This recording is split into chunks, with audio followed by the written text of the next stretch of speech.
Wouldn't it be better to sleep a while longer? When Michael woke up, it took only a second for him to blink away the sleep that still tugged at his mind, thanks to the high-pitched droning sound that filled the room. It took one more second for him to realize what that sound meant. Michael's gaze snapped to the hospital bed in front of him, to the sight of his little brother lying still on the bed, blood-stained bandages wrapped around his head, to the Fredbear plush held limply in the boy's arms, a cruel reminder of what and who put him there in the first place.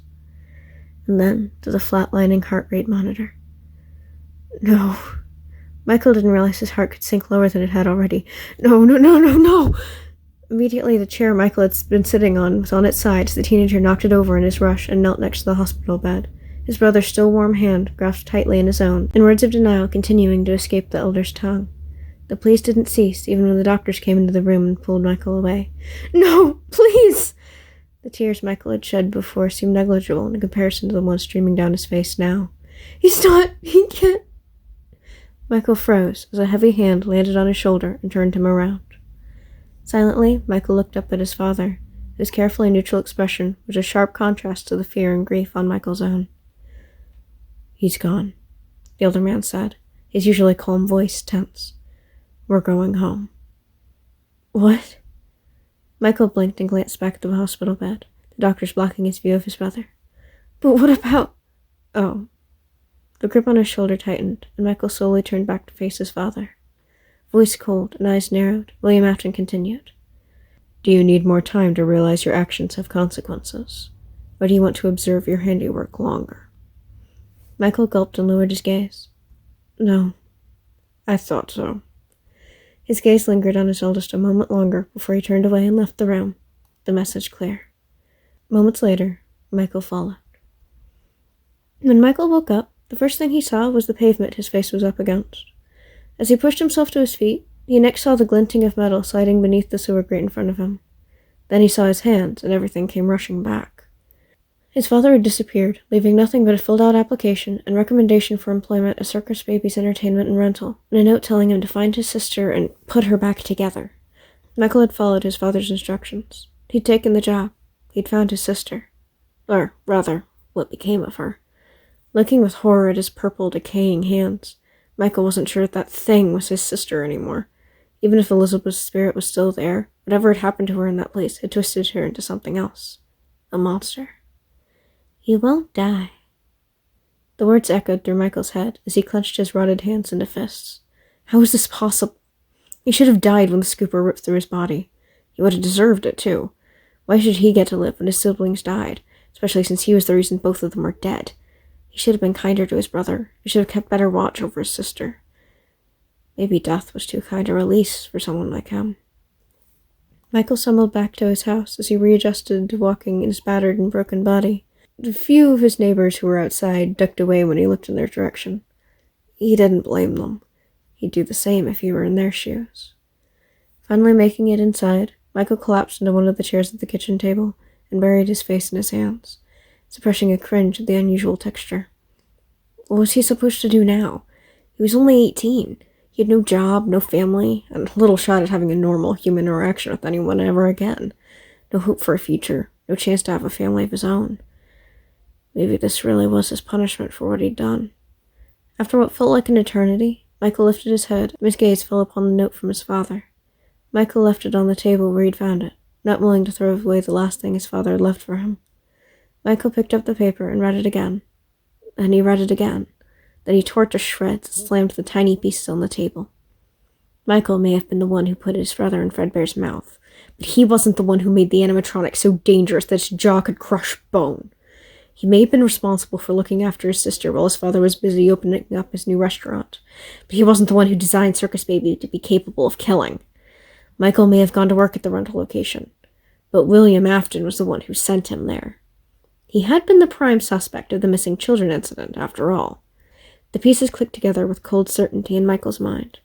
Whatever fault Michael held for the deaths of his siblings, his father held responsibility for so much more. Michael was not going to let him get away with it. I'm coming to find you. When Mike woke up, he was in a cold sweat and gasping thanks to another nightmare. When he closed his eyes, he was back in the modified version of his childhood bedroom, Ears pressed to the doors, he listened for the breathing of the nightmarish versions of the animatronics he'd been dealing with at work. This dream had been a bit different from the others, however. Instead of the usual 4 animatronics trying to get into the room, it had been a monstrous version of Fredbear. Michael shivered at the memory of turning behind him to see the creature's head resting on the bed, a wide mouth full of razor-sharp teeth ready to crush his skull, just as the real one had to his brother. Mike had been thinking about his brother a lot since taking up a position as a night guard at the reopened Freddy's, especially after last shift, when he thought he saw some form of Fredbear sitting limply on the floor of his office, the words, "It's me," echoing through his mind, before Michael had glanced back at the monitor in confusion as to how it got in, only for the animatronic to disappear when he looked back. It's almost as though it had been a ghost. Was it possible? Technically, Mike didn't have any more shifts this week, nor did he particularly want to go back to the restaurant, but his search for his father had led him there, and hadn't turned up results yet. If there was any chance his brother had been trying to contact him, it seemed as though he would be doing more than 5 nights at Freddy's. When Michael woke up, he groaned at the incessant beeping of his alarm clock. Time for another night of work at a horror attraction that was, in his opinion, in very poor taste. Lethargically, he rolled out of bed and turned off the alarm clock. This was going to be a long day. Or night. Michael was still half asleep when he pulled into the Fazbear Frights parking lot. He was only half paying attention as his employer rambled over the phone about some old cassette tapes. But then he said something that caught Michael's attention. "I have an even better surprise for you. You're not going to believe this. We found one. A real one. Gotta go, man. Well, look, it's in there somewhere. I'm sure you'll see it. Okay, I'll leave you with some great audio I found. Talk to you later, man." As the call ended and the sound of a familiar voice filled the room, Michael immediately turned and flipped through the cams. Which one was it? Freddy? Chica? Bonnie? Hopefully it wasn't Foxy. He'd been the most frustrating to deal with. Finally, Michael flipped to cam 10 and spotted it. A very battered, discolored Bonnie animatronic stood in the room. Well, at least it wasn't Foxy. But as Bonnie started to move, Michael looked closer at the screen. Bonnie wasn't supposed to be green. Even mold and decay wouldn't make his original blue color look this shade. How was Bonnie moving so fluidly after all this time? These tapes will provide you with much needed information on how to handle, /climb into, /climb out of mascot costumes. Right now, we have 2 specially designed suits. Michael's mind flashed back to the stage at Fredbear's, where the 2 main animatronics for the restaurant stood. A golden bear and a golden rabbit. That double as both animatronic and suit. Father had been so proud of the spring-lock suits he and Henry had put together, even though he's always insisted that Michael should never ever touch one.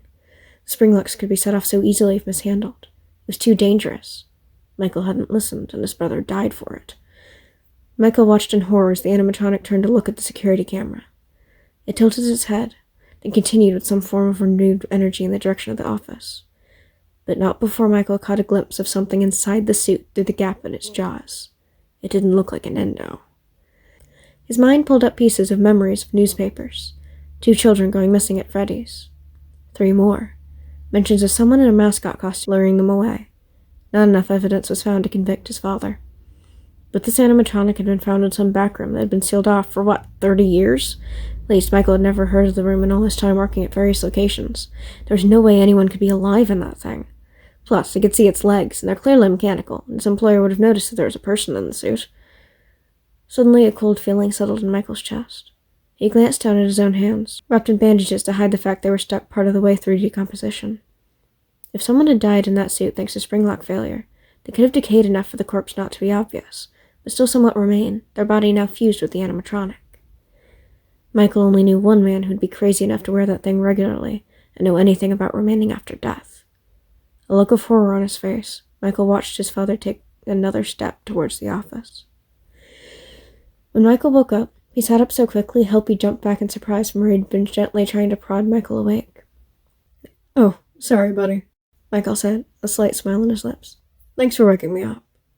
The small animatronic gave him a thumbs up and went off to play test the new ball pit one more time before opening. Hopefully he would be careful. They didn't need a repeat of last time. Fortunately, the little guy wasn't too hard to fix, but that had not been a fun experience for either of them. Michael had apparently fallen asleep when he sat down to take a break earlier. It wasn't too surprising, though. He hadn't been getting much sleep this week, what with all his nightmares arriving at the pizzeria one by one as nights went on. A version of Circus Baby remade from scrap, though clearly with the soul of the original. His father, who had escaped the fire Michael set at Fazbear Frights and repaired himself, although he was still missing an arm, he'd lost none of his anger. A pile of wires with the damaged faceplates of what seemed to be Funtime Freddy being all that was left of the animatronic that used him as a skin suit after his sister left it. A black animatronic bear he didn't recognize, but he could tell recognized him. But today was the day.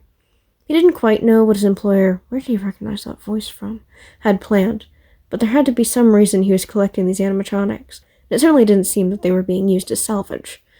Michael watched as Helpy successfully entered the ball pit and popped out smiling. Michael smiled back and stood up. "All right, little guy," Michael said as he picked up the happy animatronic. "I have a good feeling about today. Let's make it happen." Hours later, when flames spread throughout his office and the screams of the animatronics in the vents rang out, Michael smiled. After decades of trying to atone for his father's mistakes, it was finally going to end. When Freddy woke up, he immediately knew something was wrong. "Showtime already," he muttered to himself. "I'm experiencing a malfunction. The recharge cycle is not complete." "Shh!" The voice of a young child sounded from somewhere. "Will you shut up?" Startled, Freddy glanced around the room. No one was there. "Who said that?" "I did," the voice replied. "I'm down here." Freddy looked towards the ground, expecting to see the child sitting on the floor. But there was still no one. "Down where? I still do not see you." "Okay, listen. You were sleeping, so I opened the stomach hatch and climbed inside." "My stomach hatch?" A jolt of fear ran through Freddy as he was suddenly hyper-aware of the feeling that something was inside of him, the feeling of limbs pushing and pulling at his body, forcing him to move without his consent. "That place is reserved for oversized birthday cakes and piñatas. It is not a safe play area." Freddy quickly turned and opened his stomach hatch to let the child out before something bad could happen. Something bad always happens. He didn't know what he would do if the child got hurt because of him. A few moments later, a young boy climbed out of Freddy's stomach. Freddy crouched down, rested his hand on the boy's shoulders, and quickly turned him around. At the sight of the boy's face, he felt something tug at where his heart would be if he was human. He looked so much like... but he ignored it.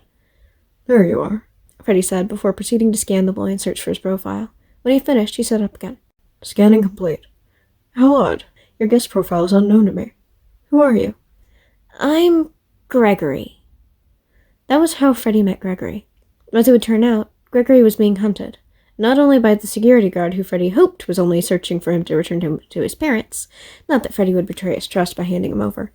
Roxy, Chica, and Monty had all been chasing down the boy, and who knows what they would do if they caught him, especially if they were like the others he had dealt with. Freddy's friends should never have behaved like this. Something had to be wrong with their code. Why didn't Freddy have the same problem? Was it because he was in safe mode after the incident on the stage? Something told him that wasn't the full story. "It's like the whole place is trying to get me," Gregory said, an edge of frustration in his voice. "I'm not." "Why?" "I do not know." Freddy had been asking himself the same question all night. "I want to help you. Maybe they want to help you too." "I doubt it," Gregory responded. Freddy agreed, but he didn't say anything. "For some reason, you're different." Neither of them had realized just how different he was.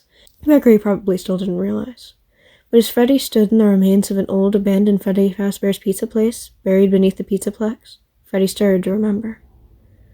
"I know what this is," Freddy said quietly as he carefully carried Gregory into the massive hole in the floor. "I've been here before." A quick flash of a small pink and white animatronic jumping into a ball pit. "She brought me here.